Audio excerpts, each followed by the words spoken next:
Olá, coleiras e coleiros! Estamos de volta com mais um episódio do Cola na História e dando continuidade ao período colonial. Hoje vamos falar de ouro, prata, diamantes da Arábia Saudita? Não! Madeira, cana-de-açúcar, escravidão, tabaco, algodão, ou seja, bora falar de grana, Chicão. Bora! Da economia do Brasil colonial. E para falar sobre o tema, já está comigo ele, nosso posto Ipiranga para assuntos econômicos. O cara que economiza em tudo, menos em informação e cerveja, mas agora vinho. Chico Araripe! É isso aí, Bronzinho. Rapaz, quando tu falou de posto Ipiranga, eu lembrei daquele coiso, cara. Tá doido. Vá de retro. E vamos falar de história então, Bronzinho. É isso que interessa. Mas como você falou, cara, hoje nós vamos falar da primeira parte desse complexo assunto, cara, que é a economia colonial, desenvolvida aqui no processo de colonização brasileira e implementado pela coroa portuguesa. Temos muitos detalhes a falar sobre o assunto, inclusive isso vai desdobrar alguns episódios sobre economia colonial, cara. Então, sem perder tempo, Bronzinho, solta a vinheta.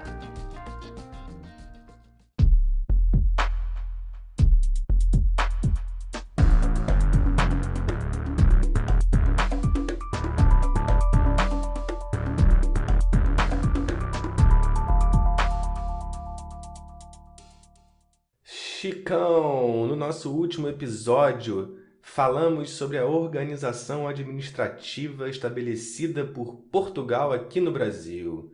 Falamos do sistema de capitanias hereditárias, o estabelecimento do governo geral e o papel importante das câmaras municipais. Mas nada disso teria sido implantado sem que houvesse meios econômicos para viabilizar o processo colonizador. Nesse caso, desde que os portugueses iniciaram a invasão a partir do Cabral, os caras procuraram por aqui metais preciosos, claro. Como não acharam de início... A solução foi explorar a madeira de pau-brasil, cara, a árvore que aqui na Mata Atlântica abundava, meu camarada. A Mata Atlântica cobria, quase todo o litoral brasileiro, desde o Nordeste até o sul do Brasil, cara. É importante frisar, Bronze, que a economia colonial se desenvolveu à luz das práticas mercantilistas portuguesas que visavam o acúmulo máximo de riqueza em Portugal, através da exploração das riquezas coloniais. Desta forma, meu camarada, toda a lógica da economia colonial passava pelas práticas mercantilistas. Atenção, gente! Que visavam transformar a colônia num satélite através da imposição daquilo que chamamos de pacto colonial. Muito bem, Pacto Colonial, que era um conjunto de medidas impostas por Portugal que basicamente definia que as colônias só poderiam vender ou comprar produtos das suas metrópoles. Dessa forma, tudo que era produzido no Brasil era vendido para Portugal e o Brasil só poderia consumir produtos portugueses. Pela imposição do Pacto Colonial, o Brasil se tornava, portanto, uma colônia de exploração, ou seja, uma área colonial cuja economia era voltada para suprir as necessidades da metrópole. Isso mesmo, Bronzinho. Mas é importante frisar, cara, que embora o Pacto Colonial tenha vigorado nas relações entre Portugal e Brasil, principalmente, mais efetivamente a partir do século XVIII, quando a exploração do ouro e diamante se desenvolveu aqui, a economia colonial, cara, ela foi dinâmica e promoveu o desenvolvimento colonial, a partir exatamente da circulação de alguns produtos que formavam um grande comércio interno e até intercolonial, como vamos ver ao longo desses programas de economia, cara. Perfeito, Chicão. Mas nós começamos a falar sobre a exploração inicial de pau-brasil. Vamos voltar a ela. Como é que foi executada essa ação predatória extrativista? Você acerta e acerta novamente ao classificar a exploração da madeira de pau-brasil como predatória, pois quase chegou à extinção, cara. Do pau-brasil se extraiu uma tintura avermelhada usada para tingir tecidos e outros objetos. Lembrando que no século XVI, meu camarada, uma roupa vermelha, dessa aí que você está usando aí agora, tinha muitos significados que poderiam ir da realeza, passando pelo clero ou representando a prostituição ou o inferno para os protestantes. E hoje? Pois é, cara, hoje é comunista.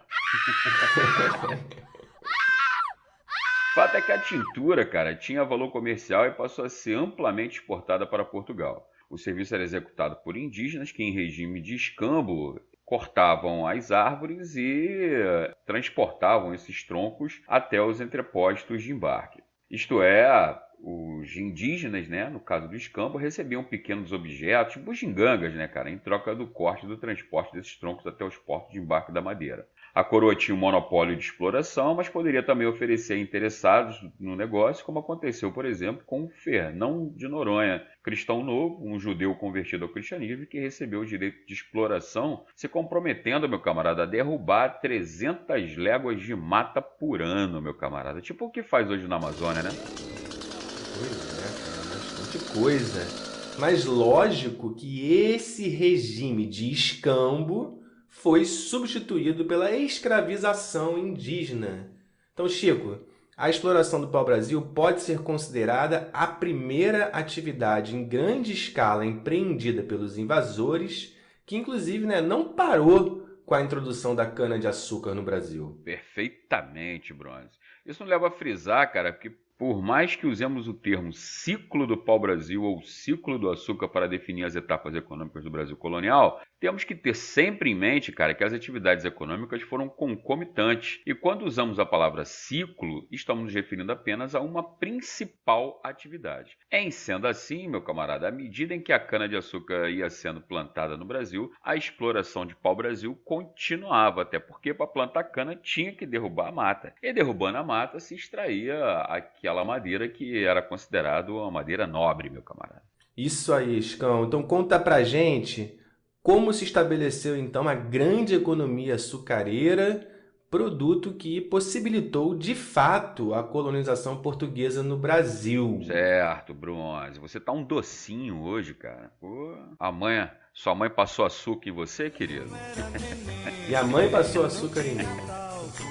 É isso aí, meu camarada. Então vamos lá, vamos falar um pouquinho sobre esse tema aí, cara.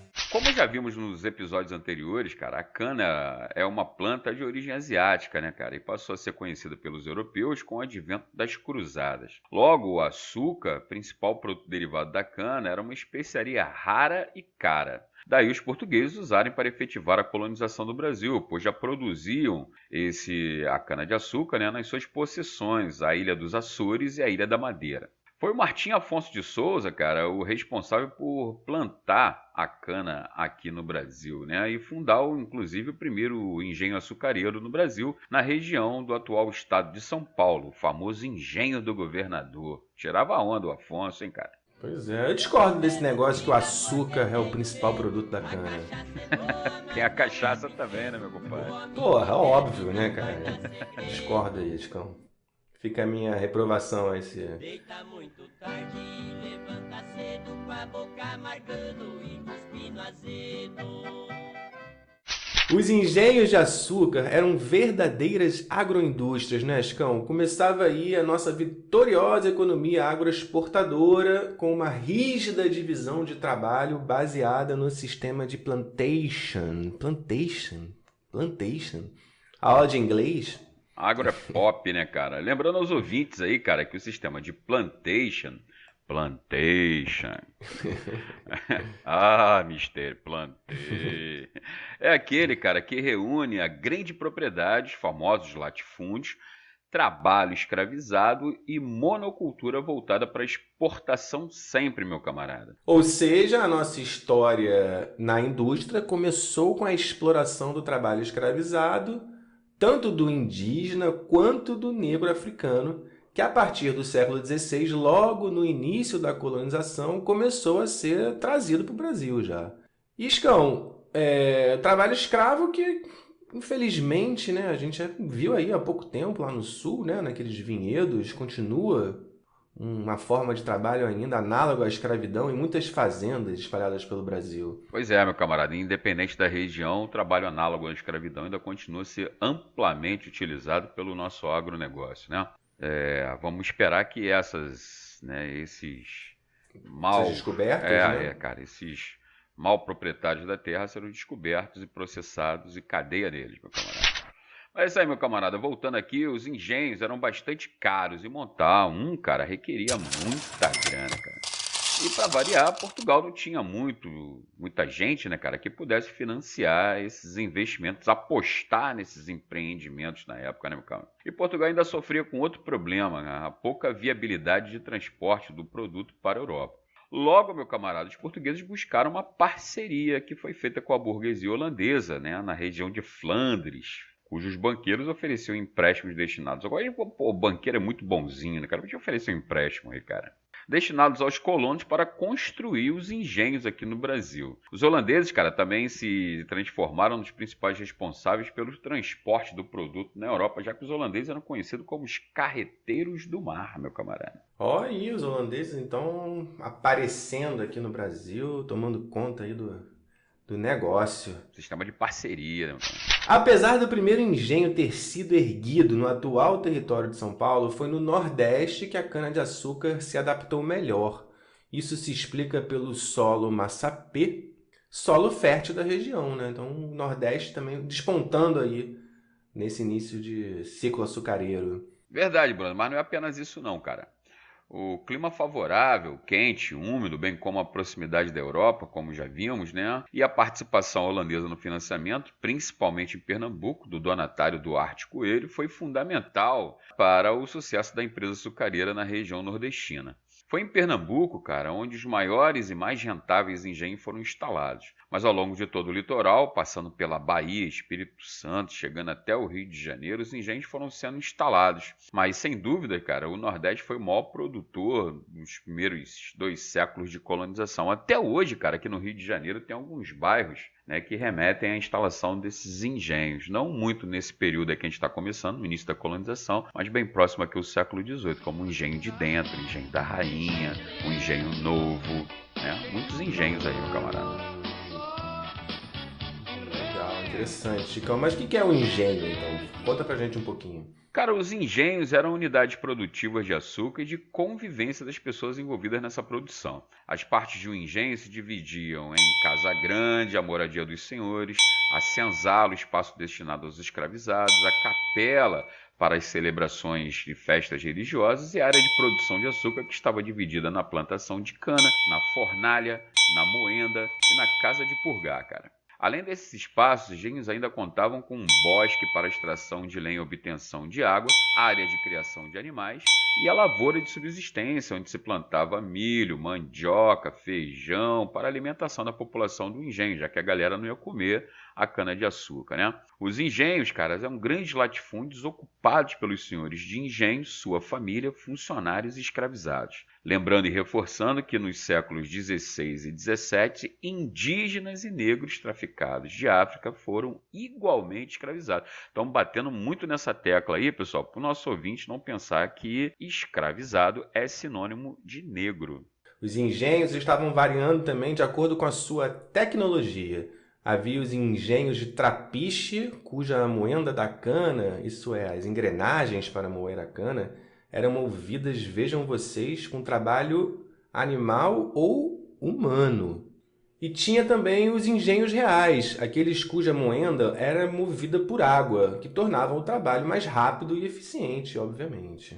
Isso aí, Bronze. A cana-de-açúcar foi responsável, como já dissemos, pela ocupação da costa brasileira. Mas se liga, cara, nem toda a plantação de cana era um engenho. Engenhos eram grandes complexos, lugares onde o açúcar era produzido de fato. E quem só plantava cana, mas não tinha as engrenagens de um engenho, alugavam os engenhos dos seus senhores para produzir o seu açúcar. Claro, né, meu camarada? Pagando caro pelo uso do equipamento. Geralmente uma parte da produção de açúcar, como já dissemos, valia muita grana naquela época. Para se ter uma ideia, Bronze, o açúcar, esse produto que hoje facilmente você encontra, amigo ouvinte, aí na sua despensa, era item de herança, meu camarada. Então quer dizer que as pessoas deixavam o açúcar como bem, tipo, vou deixar para meu filho uma casa, minhas dívidas e 3 sacos de açúcar?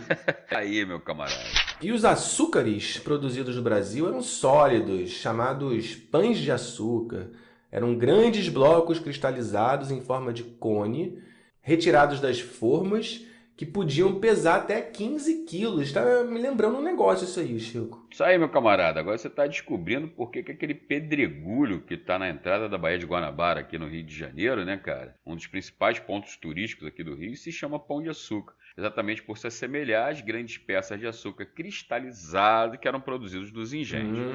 Essas grandes peças, cara, depois de desenformadas, né, tinham uma coloração diferenciada ao longo do seu corpo. E é claro, né, as partes mais brancas tinham mais valor que as partes mais escuras, o chamado açúcar mascavo, que era mais baratinho, né, Bronzinho? Diferente de hoje, né? Que mascavo é mais caro que o açúcar branco refinado. Mas dessa grande peça, o pão de açúcar era separado de acordo com a cor e virava as famosas caras de açúcar. Peças ainda cristalizadas, como se fossem grandes moedas de açúcar, que eram embalados para o refino e distribuição na Europa.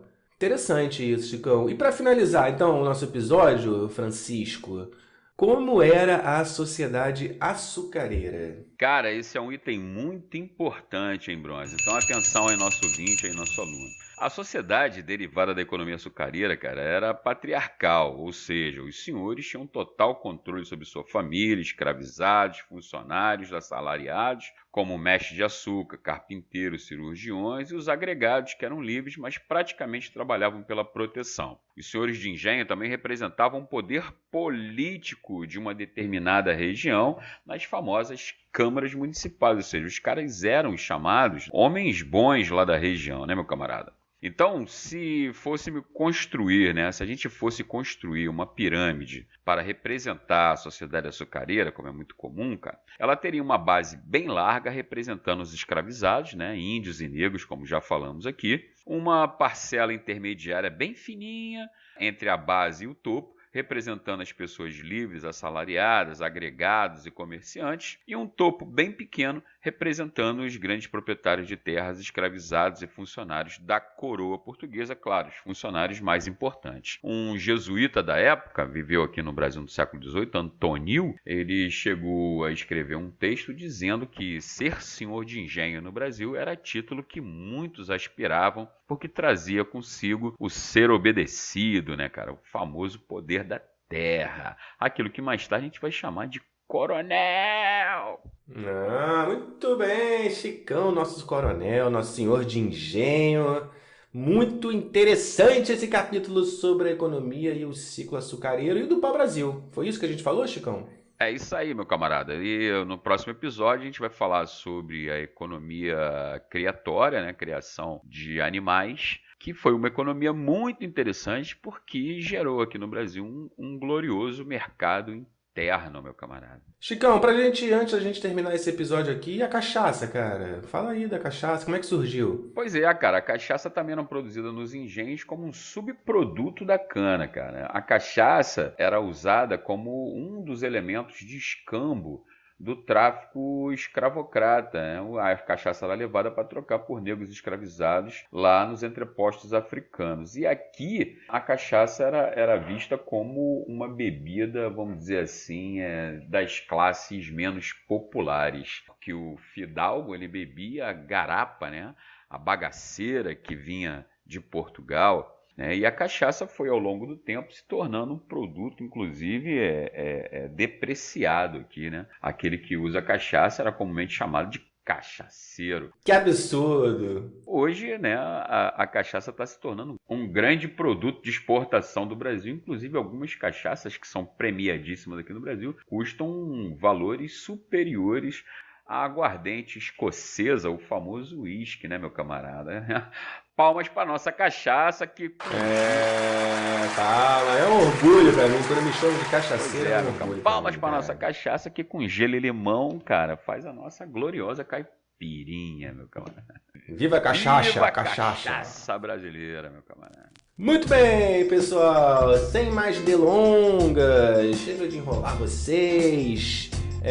Vocês podem acompanhar aqui todos os episódios da gente no Spotify. Estamos aí quase completando a primeira parte assim da história do Brasil. E você também pode, voltando ao clima de choro, apoiar o Cola. Apoia a com gente, apenas cara. R$5 mensais. Eu vou aumentar esse preço aí, Chicão. R$5, daqui a pouco vai ser 10, cara. É. Quem não entrar agora vai pagar 10 daqui a pouco. você acha? Tá menos que uma passagem de metrô aqui no Rio de Janeiro, cara. Vamos botar aí pra 7,50. Pois é. Vamos tirar onda. Não dá nem pra comprar uma caipirinha, pô. Tá brabo. Porra, caipirinha nem se fala, meu camarada. É isso aí, galera. Ajude o Cola a comprar caipirinhas. Até o próximo Valeu, episódio galera. de Economia Colonial. Beijos! Esse foi pra adoçar a sua vida, hein? Tchau, tchau, galera.